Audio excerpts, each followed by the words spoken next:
First ever factory outlet Mukunda jewelleries Kukatpally, Khammam, Kothapet, Somajiguda, Hanamkonda and Suchitra. అమ్మ నమస్తే. నమస్తే అమ్మా. అమ్మా, ఇంట్లో అసలు ఎలాంటి వస్తువులు ఉంచుకోకూడదు, నెగిటివ్ ఎనర్జీ వచ్చే వస్తువులు ఉన్నాయి అంటారు కదా, అవి ఏంటమ్మా? ఏదైనా సరే మనకి సంతోషంగా కనపడనిది ఉంచకూడదమ్మా. చూడగానే మన మనసు వికసించాలి. కొన్నిటిని చూడగానే మనసు ఇలా మొహమే ముడుచుకుపోతుంది అనిపిస్తుంది, ఇట్లా అనిపించేటటువంటి ఉండకూడదు అంటారు. అట్లాంటి వాటికి కొన్ని ఉదాహరణలుగా చెప్పాలి అంటే, ఆగిపోయిన గడియారాలు ఇంట్లో ఉండకూడదు. అంటే కాలం ఆగిపోయింది ఇలాంటివి కొన్ని సింబాలిక్గా చెప్పిన కారణాలు. తర్వాత పగిలిన అద్దాలు పగిలితే ఇంట్లో ఉంచుకోకూడదు. ఎందుకంటే పగిలిన అద్దంలో ఏం కనపడుతుందమ్మా? మొహం బోర్డు మొహాలు కనపడుతుంది, చిన్న చిన్న మొహాలు. అంచేత పగిలిన అద్దం ఉంచుకోకూడదు, వెంటనే పడేసేయాలి. అలాగే ఫోటోలకి వాటికి అద్దాలు పగిలిపోతాయి. అవును, ఫ్రేమ్స్కి అంటే ఇప్పుడు అవసరం లేవు, అన్ని లామినేషన్స్ అనుకో. ఒకప్పుడు అద్దాలు ఉండేవి. అట్లాంటి వాటికి అద్దాలు పగిలిపోతే వెంటనే వాటిని అద్దం మార్పించేయాలి, లేకపోతే అది తీసి అవతలైనా పెట్టేయాలి. మనం దాని వంక చూడకూడదు.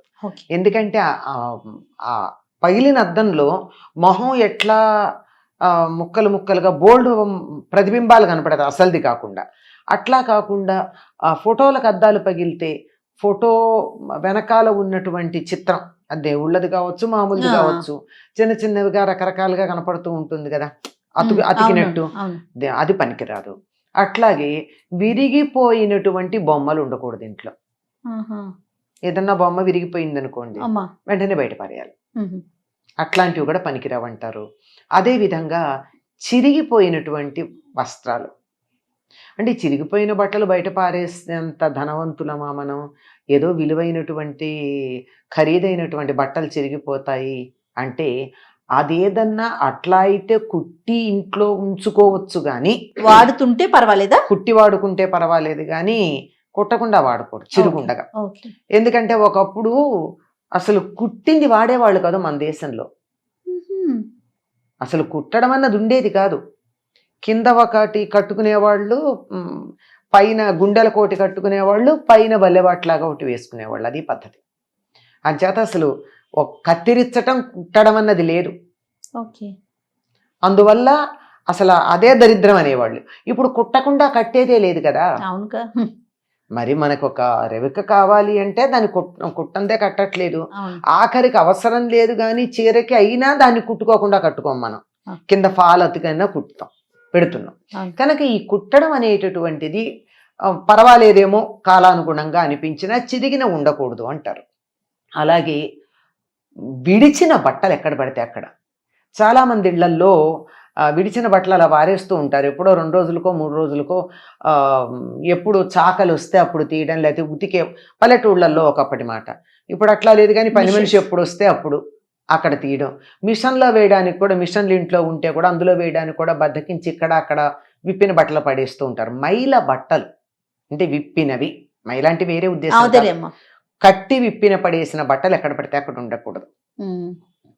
ఇది కూడా దరిద్ర హేతువుగా చెప్పారు మనకి. అంటే ప్రతిదీ కూడా పాజిటివ్ నెగిటివ్ అనే పదాలు ఆ రోజుల్లో వాడేవాళ్ళు కాదమ్మా. ఇది దరిద్రం, ఇది శుభం, ఇది లక్ష్మి, ఇది దరిద్రం అని చెప్పేవాళ్ళు.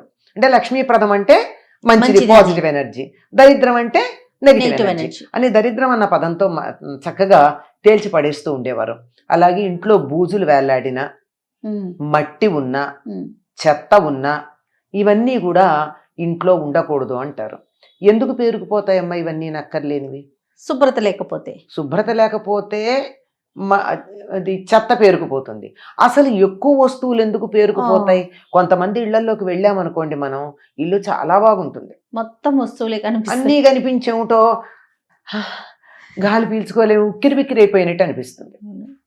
అంత అక్కర్లేదు. ఒక్క చిన్న ఉదాహరణ చెప్తా. ఒక గోడ మీద 7-8 ఫోటోలు పెట్టామనుకోండి, ఒక్కసారి ఆ 7-8 ఫోటోలు తీసేసి గోడ దులిపేసి అలా ఖాళీగా ఉంచండి, ఏమిటో హాయిగా ఇల్లు కొత్తగా ఉన్నట్టు అనిపిస్తుంది. అవునా? అంచేత ఎక్కువ చేరిస్తే కూడా అది ఇంటికి ఒక రకమైన బరువు కలిగిస్తుంది. కనుక చేర్చకుండా వీలైనంత వరకు తక్కువ వస్తువులతో. సామాన్తోనే ఉన్నట్టయితే శుభ్రం చేసుకోవడం తేలిక. అవును. దీనికి మార్గం ఏమిటంటే అసలు కొత్తవి చేర్చకండి. ఉన్న వాటితో సర్దుకోలేరా? ఎందుకు కొత్తవి కొంటున్నారు? కొత్తవి కొంటున్నారంటే వాటి అవసరం ఉందనే కదా. అవసరం ఉంది అని దాన్ని కొన్నప్పుడు దీనికి పాతది. బదులుగా ఇంతకు ముందు ఏం వాడారో అది గుర్తు చేసుకోండి, అది ఇంట్లో లేకుండా చేసుకోండి. చాలా మార్గాలు ఉన్నాయి ఇంట్లో లేకుండా చేసే మార్గాలు. ఎవరైనా ఎవరికైనా అవసరం ఉన్న వాళ్ళకి ఇచ్చేయచ్చు, అంటే ఔదార్యం ఉంటే. ఆ, ఇలాంటి ఔదార్యం లేకపోతే కొత్తది కొనదు. ఎక్స్చేంజ్ చేసుకోవచ్చు. ఆ. ఓలిక్స్ ఏదో ఉంది, OLX. ఆ పేరు తెలియదు, యాడ్స్ చూస్తూ అవునా. ఉంటాం కదా. పాతది ఏదన్నా ఉంటే వాడిని పిలవండి, పట్టుకెళ్ళిపోతాడు. ఉమ్, లేదా మనకి తెలిసిన వాళ్ళు బోల్డ్ మంది ఉన్నారు ఈ వస్తువులు అవసరమైన వాళ్ళు, వాళ్ళకి ఇవ్వటం. వాళ్ళకి ఇవ్వచ్చు. ఇదిగోనమ్మా మేము ఇది కొనుక్కున్నాం, ఏది వాటర్ ఫిల్టర్ ఏదో మిల్టన్దో ఏదో కొనుక్కున్నాం మేము. అది వరకు ఇలా మామూలుగా ఉండేటటువంటి ఫిల్టర్ ఉండేది, క్యాండిల్స్ ఉన్న ఫిల్టర్. మీకు కావాలా అని అడగండి, తీసుకునే వాళ్ళు ఎంతమంది ఉంటారు? ఇవ్వాలే కానీ ఎందుకుండరమ్మా, అవసరాన్ని తీసుకునే వాళ్ళు ఉంటారు. మాకు ఉందండి అంటే, పోన్లే అమ్మా దాన్ని మామూలుగా అది వాడికి ఇది నీళ్లు నిల్వ చేసుకోవడానికి వాడుకోవచ్చుగా. నీళ్లు నిల్వకి వాడుకుని ట్యాప్ తెచ్చుకుని వాడుకోవచ్చు కదా. ఇలా ఎవరికన్నా ఏదన్నా ఉపయోగపడుతుందేమో అని వాళ్ళకి ఇచ్చే గుణాన్ని పెంపొందించుకున్నట్టయితే మంచిది.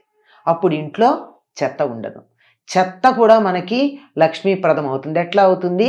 ఎలా లక్ష్మీప్రదం అవుతుంది అంటే, మనం ఎవరికన్నా ఇస్తే వాళ్ళు సంతోషించి నోటితో థ్యాంక్స్ చెప్తారు అనుకుందాం. చెప్పకపోయినా కొంతమందికి చెప్పాలని కూడా తెలియదు, కానీ మనసు సంతోషపడుతుంది కదా.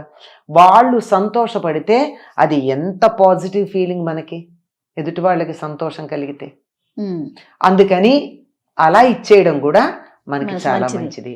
కొంతమంది ఇళ్లల్లో ఫ్రిడ్జ్ తీయడానికి భయం వేస్తుంది, ఎన్ని పడతాయో దానిలో నుంచి. ఏది తీసినా దానికో చరిత్ర చెప్తారు, నాస్టాల్జియా వచ్చేస్తుంది.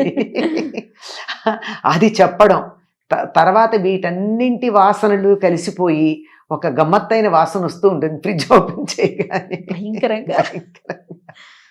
చేత ఇది మనం ఊరికే చమత్కారంగా చెప్పిన మాట అనుకోండి, అంటే మరీ సీరియస్గా ఉండకూడదని. కనుక ఇంట్లో ఏదైనా సరే అత్యధికంగా ఇంట్లో ఉక్కిరి బిక్కిరి అయిపోయి కిక్కిరిసిపోయి కాలు వేలు పెట్టడానికి వీల్లేనంత లేకుండా ఉండేట్టు చేసుకోవడం చాలా ముఖ్యమమ్మా. ఇంకా గట్టిగా చెప్పాలంటే వరుసగా లెక్కలు పెట్టుకుంటే ఆగిపోయిన గడియారాలు, పగిలిన అద్దాలు, విరిగిన బొమ్మలు, బూజు, చెత్త, చిరిగిన బట్టలు, పనికిరాని వస్తువులు. మనం ఎక్కువ కాలం ఏదైనా ఒక వస్తువు వాడకపోతే అది మనకి నెగిటివ్ ఎనర్జీ కింద లెక్క. కనుక వాడని వస్తువులు ఉంచుకోవద్దు. అలాగేనమ్మా, వాడుతున్నవే ఉంచుకుందాం. తప్పకుండా అమ్మా. నమస్తే.